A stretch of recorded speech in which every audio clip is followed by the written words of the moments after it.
Tom Kozlik, the head of public policy and municipal strategy at Hilltop Securities.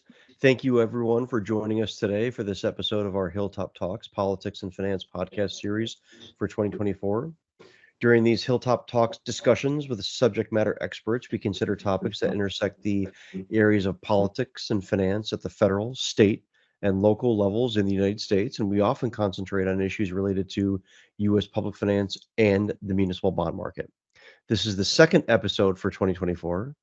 In February, we hosted Phil Villaluz, a senior municipal bond analyst at Hilltop Securities, and we reviewed the Hilltop municipal bond sector outlooks for 2024. Now it's an election year, and so we have Brett Bolton from the Bond Dealers of America with us today. The BDA is a DC-based trade association that's solely focused on the U.S. fixed income markets. So thanks very much for joining us today, Brett. We really appreciate you taking the time to talk with us. Tom, I'm glad to be here, and you're right. It is an election year, yet it feels like every year is an election year now. So happy to chat through this. Yeah, and there's so much happening on the DC front right now. I really want to just jump in and get right to it. And just from the top, Brett, can you tell me who's going to win the election the presidential election in 2024? I can tell you it will be an elderly male. I don't know which one quite yet. Okay. If history is our guide, I do think that current President Joe Biden will win the popular vote, but it'll come down to a few key swing states as it has over the past few decades. So I'm really looking at Georgia and Arizona as potentially flipping back red, as they're historically pretty red states. So then attention turns to the Northeast and Midwest with Pennsylvania, Michigan, Wisconsin. Those could really tell the tale, but it's too early at this time to really give you a good guess there. Do we have any idea who Donald Trump's running mate's going to be? We don't. I mean, I do think there are some names up on the boards in Vegas. My bet is it will be a female. My bet, again, a female named Kristi Noem, a governor from the Midwest. Okay. What are the leading themes or topics that you and the folks of the BDA are following, right now, and as the 118th Congress and President Biden's term winds down? It's been an interesting few years, especially on the Hill. The House has been a mess, and the Senate isn't too far behind it. This year, I've really been focusing on the stalled out tax bill. It passed the House with flying bipartisan colors. In fact, they just had a voice vote, meaning there's two-thirds majority support. So that was honestly pretty surprising. It's run up into a brick wall in the Senate. Not too surprising. Most big bills happen to do that. I'd say at least 50-60% of the time. But I'm using that as a barometer. And I know we're going to touch on this in a little bit for 2025. When a good portion of the personal tax cuts in the 2017 Tax Cuts and Jobs Act expire, I think this could really be a good tell on how those debates are gonna go. Beyond that, I can't imagine too much happening before the summer, the August recess leading up to the election. Immigration stalled, taxes stalled. We have a dual track government funding fight going on right now, which is just ludicrous, even for DC standards. The government shut down twice potentially in the next 2 weeks was just purely excitement.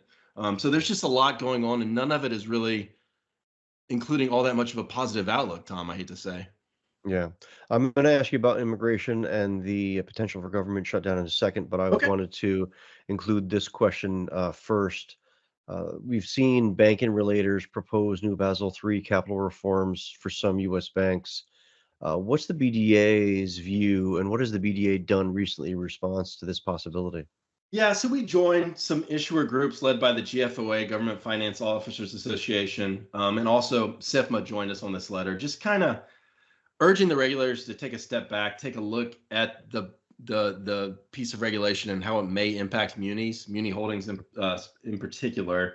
At this point in time, it's a lot more questions than answers. So we really push them to further evaluate the effect of the rules on the economy in general, and specifically evaluate the impact of the municipal debt market as well. And this is, I think, key: reassess the treatment of muni securities in the light of their tax-exempt status. So this would be an indirect tax on the muni holdings. So I don't think there were many positive comments submitted. So I do think that this will be a long, drawn-out process, and it might go back through another round of questions. So it's something, frankly, we're watching, something we're monitoring.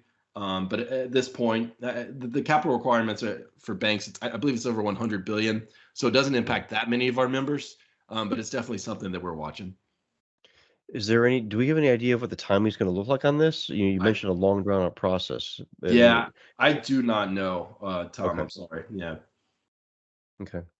Do you expect anything on immigration from Congress or from the White House No. to materialize before the November elections? That this is Sorry to cut you off there. As I'm sure many listeners are aware of, there was the bipartisan Senate immigration bill. It ran up headfirst into politics 101, and it's dead. There was no way that was going to pass the Republican-led House, and honestly, I think it would have struggled to get past the 60 vote threshold in the Senate. Thus, it's been tabled. I believe that both parties view this as a great opportunity to run against or for immigration reform here in 2024, especially in the presidential election. So I think there's just it's just a gigantic pinata at this point, and it's just too easy for both candidates to use it as fodder against the other. So no, to answer your question, I do not expect that bill nor any other package to advance this year. And okay. honestly, I struggle to see anything advancing anytime soon. I think this was a last big bite at the apple, and they just completely whiff. So I don't see any way forward at this point. So one of the things so we're recording this on Monday, February 26th. So just a few days before the current CR that the federal government's operating on is going to expire. How should we be viewing the potential for a government shutdown? What's the most likely scenario as it relates to a potential budget agreement? Are we going to get another CR? What do you think where that's concerned? You're going to get another CR, Tom, but what it looks like, I don't know. Okay.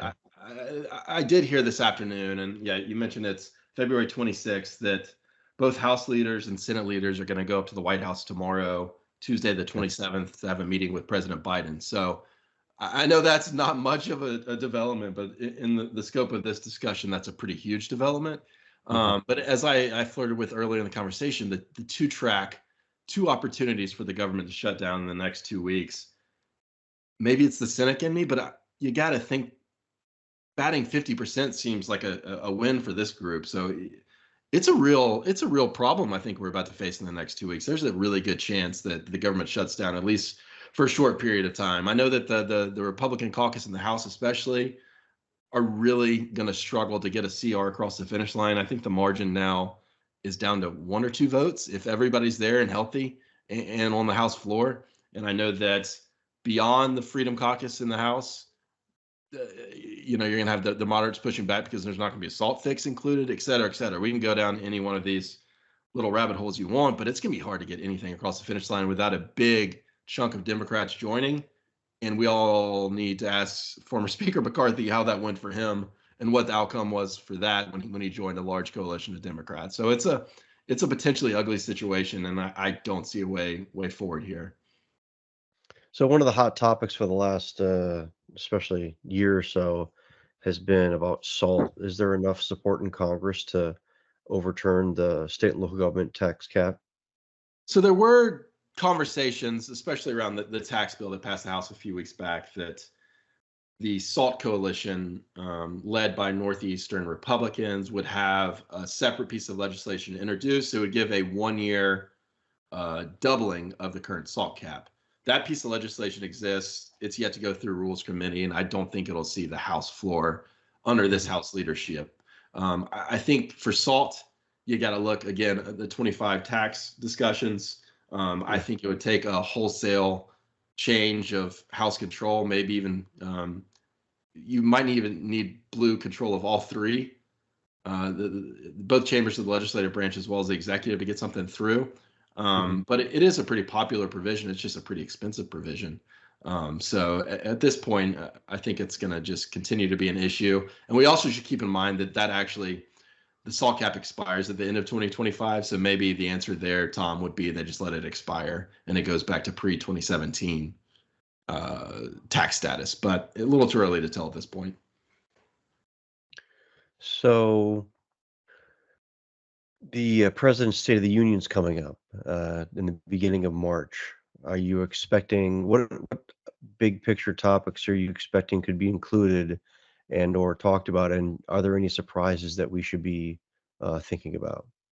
It's an election year, State of the Union. So to answer your last question first, I don't think there will be any surprises, but Okay. I do think that the president will hark on several of the topics we've discussed here, which are abortion and immigration, two Right. hot topic issues that are going to be really key in the upcoming election. But beyond that, I can't imagine there would be anything tax or market related. It's going to be a lot of high flying politics, if you will.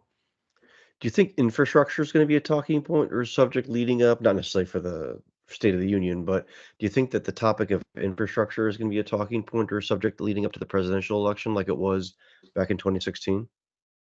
Yes and no.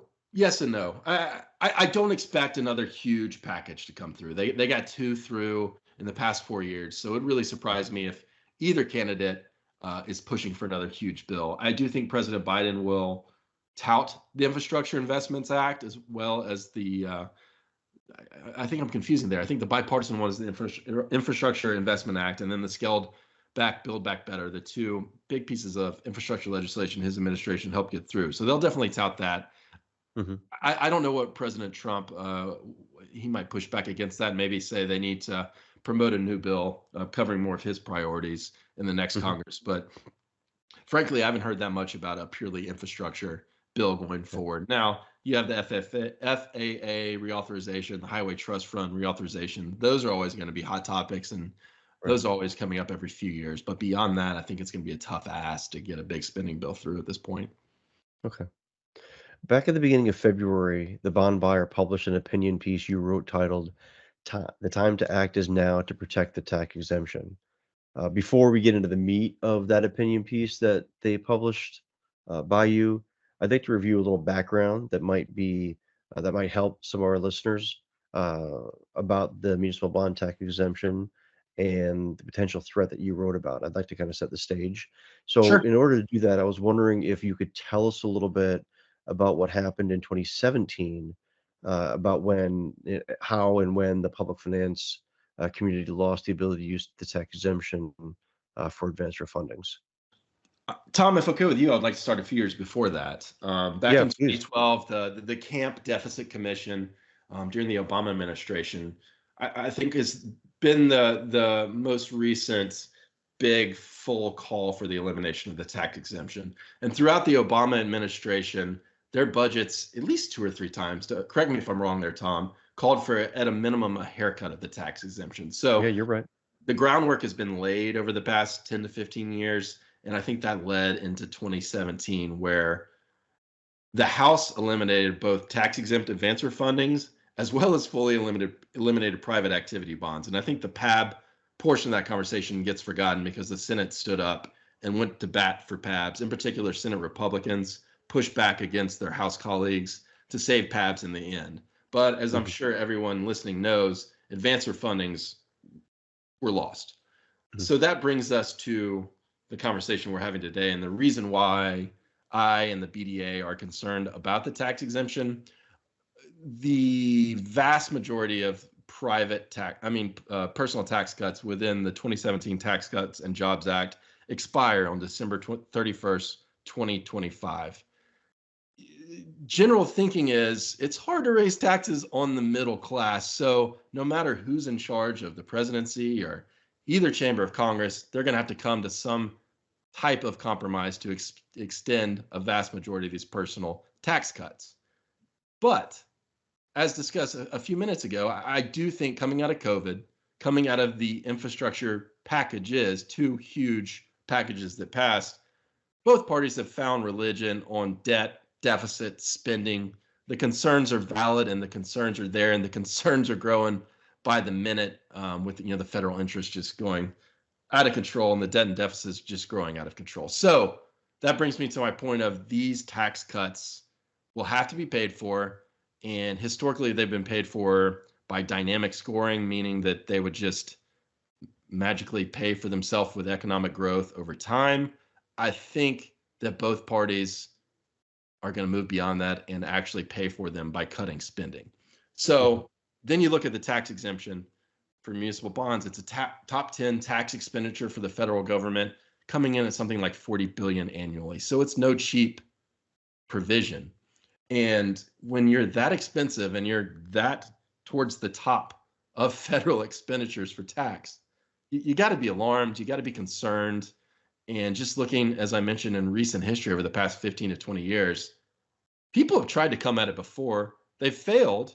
They failed, thanks in big part to the industry fighting, the issuers fighting, et cetera, et cetera. And I do think that the industry is in a better advocacy stance this time.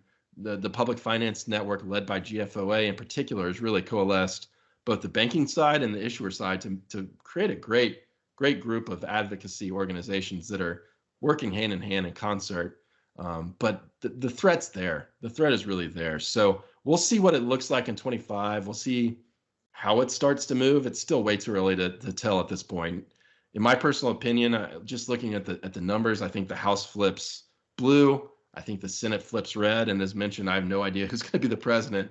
So the dynamics will be the same, albeit different, but it points to a compromise. And that's when the tax exemption could really be on the chopping block. So as far as the timing is concerned, you mentioned 2025. Does that mean that there's nothing that could potentially happen before the November 2024 elections?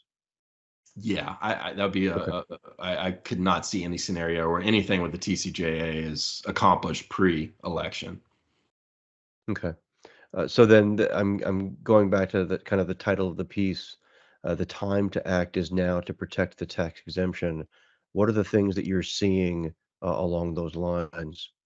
From the BDA's perspective, we're dusting off our old advocacy coalition, the Municipal Bonds for America Coalition, which we used during the infrastructure debate. So that's buy side, working with sell side, just pushing a few key items. So that protect the tax exemption, restore advancer funding, expand scope of PABs, raise the bank qualified debt limit from 10 to 30. So we think that those are common sense provisions where we can not only go on defense for the tax exemption in these discussions, but also remind Congress that there are provisions outstanding that need to be addressed. And advancer funding in particular, we can look back at 2017 and admit that some of the policy was incorrect. And I think that's a pretty glaring piece. So we're taking steps to remind folks that work on that legislation in 2017 that are still on the Hill, it's okay to go back and fix mistakes where mistakes were made.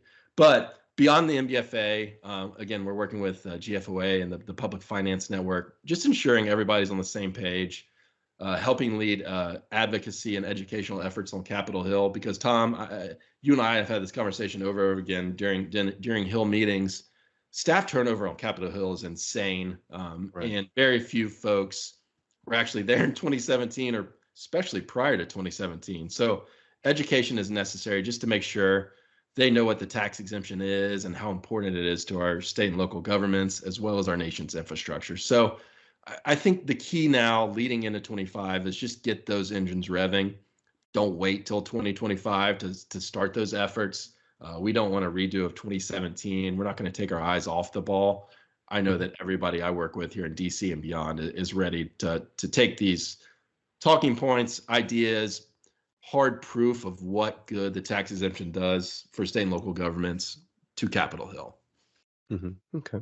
Well, thanks for sharing that. Thanks for submitting that piece to the bond buyer. Absolutely. As you know, and many of our listeners know, that's something that I've been following closely. I've worked with you to do things on this topic in DC, and will continue to do so.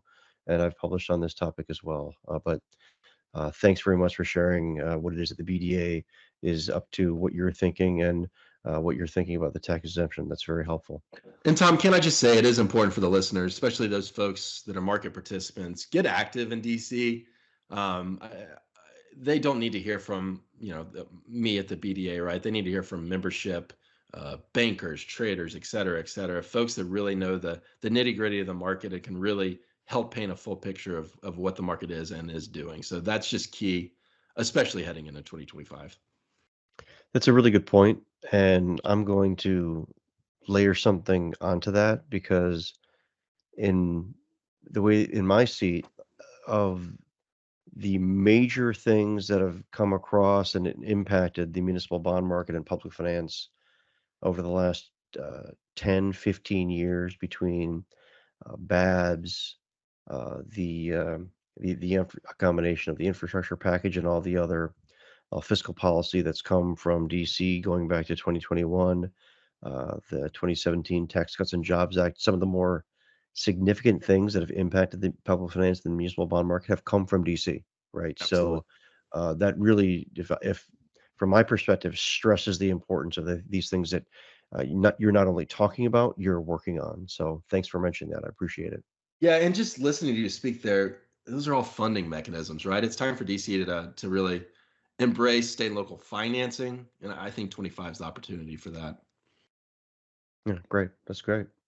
Well, thanks, Brett, for joining us. We really appreciate the participation and your time today. Thanks, Tom. It's always a pleasure to speak with you and your colleagues at Hilltop.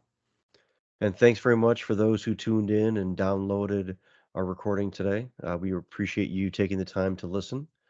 For those interested, you can also see the recent Hilltop Securities economic and municipal commentary and listen to our podcasts by going to hilltopsecurities.com/commentary. And you can follow me on Twitter and LinkedIn.